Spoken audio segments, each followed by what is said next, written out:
Heyo, Outliers. Karl Hebenstreit is the executive coach, keynote speaker, and four-time author the world knows as that EQ guy, on a mission to make humanity more emotionally intelligent, starting where we spend most of our lives at work. He wants that mission to go exponential, to reach the world instead of one room at a time. But when I asked why the reach isn't already his, he didn't point at the stage or the market. He pointed at a quiet belief that he isn't experienced enough. So, what happens when the man teaching the world emotional intelligence turns that lens on the one belief holding him back? Let's get into the room and find out. If we fall out of a place where the conversation no longer feels like we're exploring something outrageous, edgy, or fun, I'll pause and have us Yeah. like recalibrate. And you can call me out on it too, right? All If right. it's not fun for you, you Oh let me no, know. we'll keep each other honest. We'll make All this right. outrageous, edgy, and fun. I All love right. that. All right. Yeah. We'll play with this. So Carl's really up to play here. So I want to make sure that you know more about the him and the game that he's playing. Carl, would you mind letting us know more about you and the game you're playing right now? Sure. Thank you for asking, Yama. I am. I'm actually playing with a brand new title slash brand. And I'm gonna look at it and see what your response is because this is the first time I'm actually putting it out there in the world, other than being written down. That EQ guy. That EQ guy is where I'm playing, the field that I'm playing in. And that came about from many years ago. I was working as an internal organization development consultant. So my background is in human resources, organization development, all that. And I love emotional intelligence building. I've used many instruments in the past and fell in love with the Enneagram. So I use that for a lot of the work that I do in executive coaching, leadership development, team development, organization development. And someone referred to me, "Oh, you're Mr. EQ." And I'm like, "Oh, okay. I didn't realize that that was what was running around out there in the world, but okay, I'm okay with that. Could be worse, could be a lot worse. So sure, okay, we'll go with that." But I think recently I really want to reabsorb that and reacclimate towards that, and because that is the work that I'm doing and my purpose, the field I'm playing in is I am really hopeful to make the world a more inclusive, more emotionally intelligent place, starting with the workplace, because that's where we spend most of our lives, right? So that's really what I do. And I do that through speaking engagements. I do that through writing books. I do that through my work in executive coaching and also leadership team and organization development consulting. I love this here. So, Carl, what I got from this is I need to reintroduce you. Outliers. I am so pleased to go and spend time with none other than that EQ guy, Carl Hebenstreit. All right. Thank you, Niiamah. I love it. Yeah, Yeah. yeah. It kind of rolls off the tongue, right? It's kind of cool. What I would say here, I'm getting a little bit of goosebumps. You can't see it. Like it happens to me in these conversations.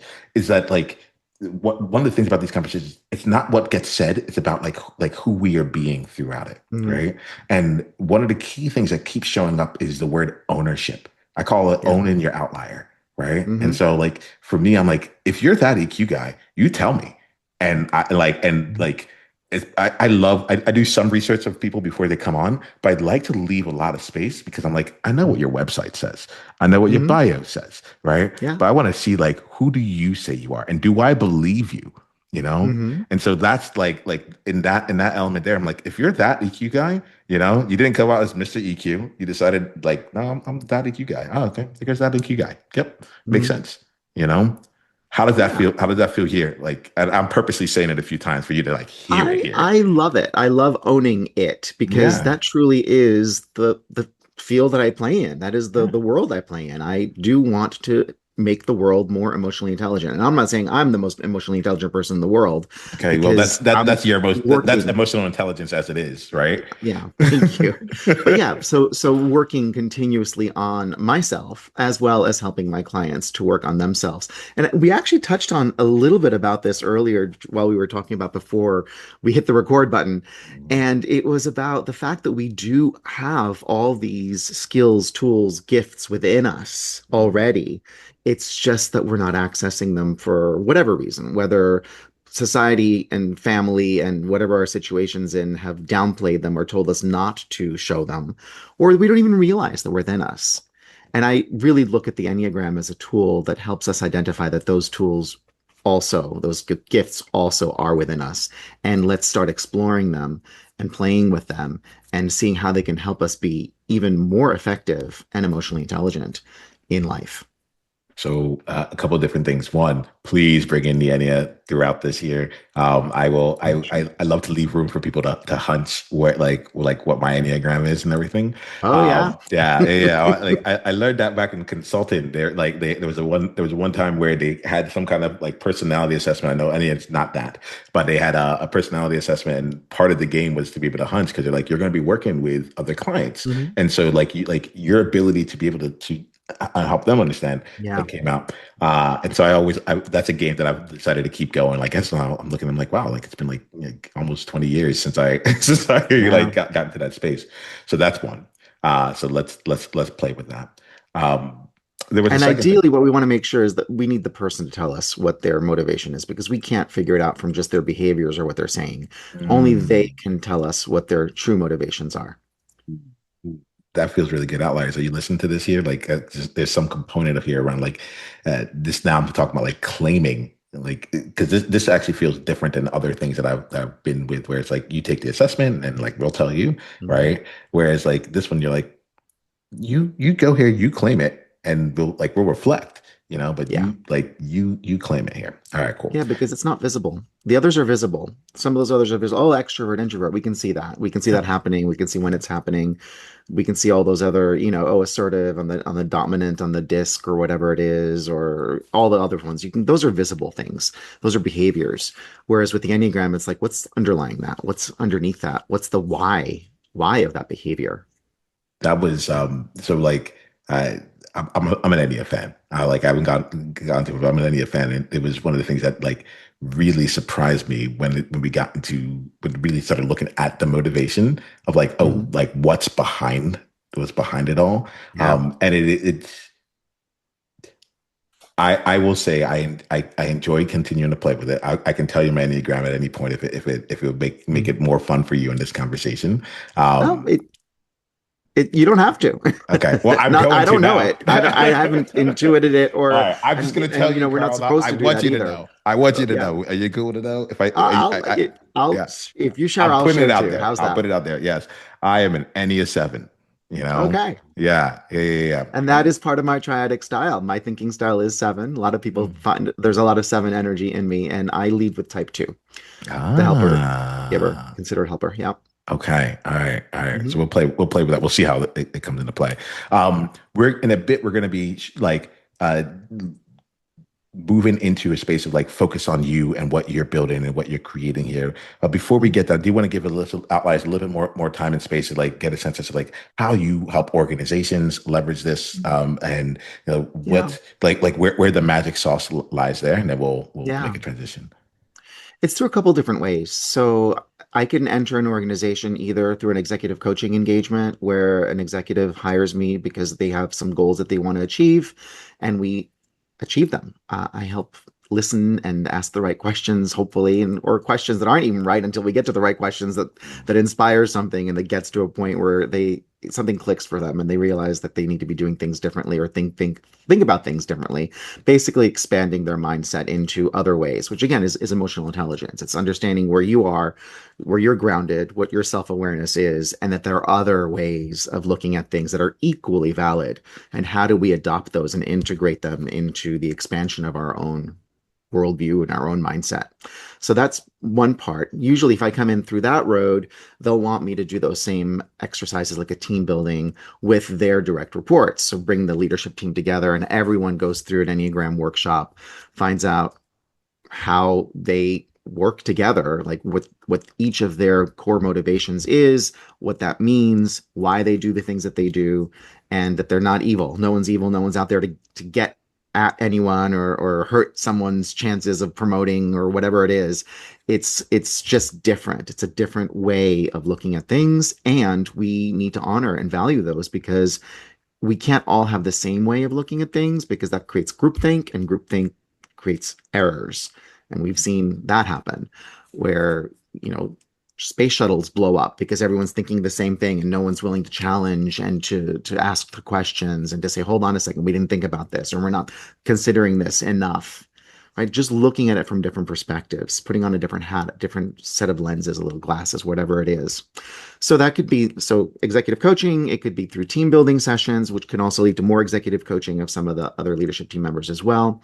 Could also be speaking engagements. I can come into a major organization and just help people understand that there are these 9 different ways of looking at the world and that we have all of them within us. And if we just access all of them within us, that's what creates this greater emotional intelligence and ability to understand the world as it is, not just through this one little 40-degree sliver lens that we've been looking at it, to get the full 360-degree picture. I love it. I love it. And then what we'll do, Carl, is we're gonna like if anyone's listening to this, can you share like a story of like one of your favorite clients or something that you've done where like they got to experience the transformation that came as. If you're a leader with a track record of success and there's a vision you're ready to bring to life that feels outrageous right now, I have an invitation for you. Outliers Edge is a world for different-minded, like-hearted leaders who are owning what makes them different to make a world of difference. And at the center of that world is a weekly coaching room where we bring the visions that just won't leave us alone. We get coached, stay accountable, and build alongside others, creating something different. If you're pursuing something that's too big, too early, or too improbable for most rooms, this is your room. Go to outliersedge.com/world and come in as my guest. I love Yeah. working with you. I'd love to have that. Yeah, so I literally right before we came on to talk today, I got an email from a workshop that I did with I used to work at Genentech, and now as an independent, I get called in sometimes to come in and do some work at Genentech. So this was in Atlanta, and I got some wonderful feedback from a workshop that I did out there a couple months ago, and they want to continue the work because they realize how valuable it was. People are still talking about it. People are understanding how their type is showing up and how it's helping and sometimes hindering relationships and customer. And this is a sales organization, so how it's hindering some even stakeholder relationships, and how can we continue the work. There's another example where I've been working with this other organization for many, many years. I was never an internal there. I was always an external I hired originally to do coaching and then brought in to do the leadership team coaching, some workshops, and then now individual coaching going on. And the story there was when I was brought in, the leader was brand new and wanted to make sure that he would be successful. And so throughout the 3.5 years that we worked together, we actually were able to do some huge turnarounds and see their business grow almost double every single year, year over year over year, it grew almost double from an ROI perspective from them, right? From the metrics there, but also from the engagement scores of the employees and the employee satisfaction scores. Their division, and they're part of this major organization that's global, their division had the highest engagement and satisfaction scores. So that's the power of self-awareness, empathy, basically integration of everything into for emotional intelligence, and really focusing on what's important. And something I'm hearing is like the longevity, like the staying power of this, where it's Yeah, I used to work in a tech company, so I know in learning and development and employee engagement, and so we can have people come in and out. You can and it was a fad. It was nice. We talked about it for the day, when we forget about it by lunch.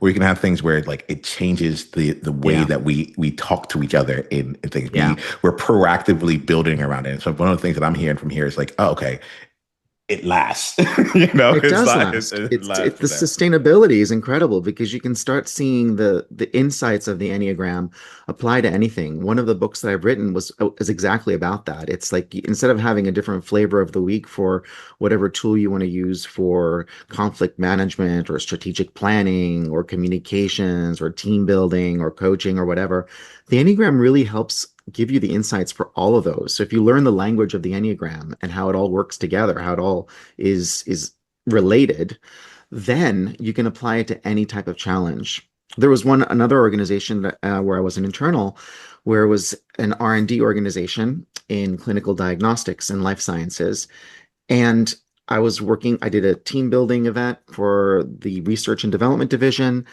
and they were having these challenges, and they didn't know how to overcome these challenges where their employees were not being as innovative as we would want in an R&D organization. And it was really based on the culture, because the culture was really very cautious. It's a very cautious culture.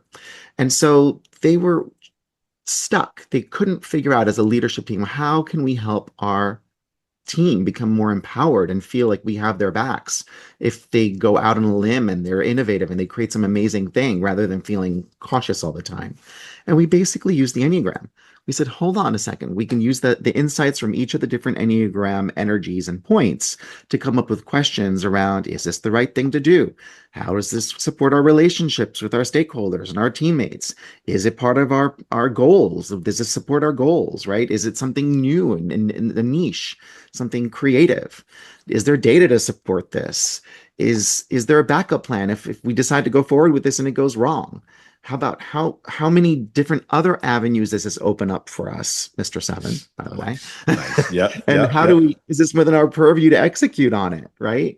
Is there a scope? And then how does it fit within the entire system?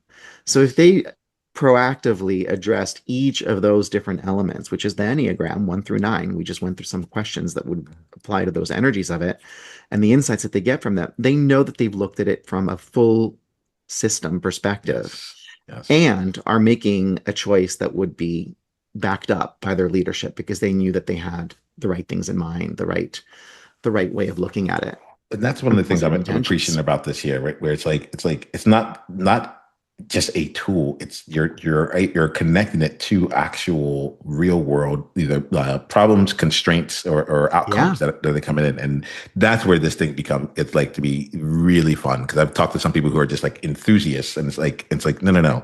This is completely applicable. We're just giving ourselves yeah, a lens and a tool and a language for us to be able to navigate this thing this organization is trying to accomplish right now. yeah. So, Karl, with that there, like we're about to shift gears, so I want to make sure that anyone that's listening right now knows how they can go deeper down the journey with you. So, if anyone's interested in there's a couple different ways I'm sure that you have for people to come down in. What are some of the best ways for people to spend more time in your world and to get to know Yeah. more about what you do or to even call you into their organization? Yeah, I do a lot of posting on LinkedIn. So LinkedIn is probably the easiest way to connect with me. So it's linkedin.com/in, and then it's R Karl Hebenstreit. It's, RKarlHebenstreit. So that's the easiest way. My website is Perform and Function, which is a play on form and function, but it's performandfunction.com. So everything's there. My speaker reel's on there. I have all sorts of free resources.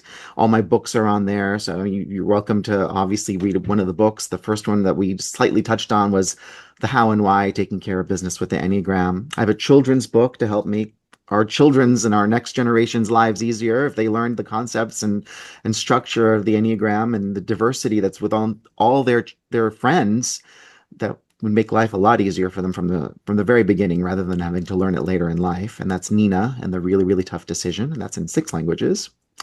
A couple years ago, just the most recent one is Explicit Expectations, which is helping people who are brand new to being people managers understand what expectations are being made of them, even though if no one ever tells them what they are. So making those All right. expectations explicit. And it's a two-way street. Their expectations as well as their leaders and also their direct reports. And now I'm working on a new book, which is What number book is this?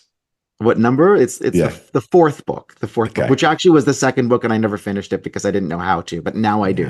Yeah. Now I had the Yes. inspiration to figure out how to Mm, make it all come together, and it's around resilience, nice. which is something that we all need right now, and it's a big topic. And that's going to be. I'm still playing with the title.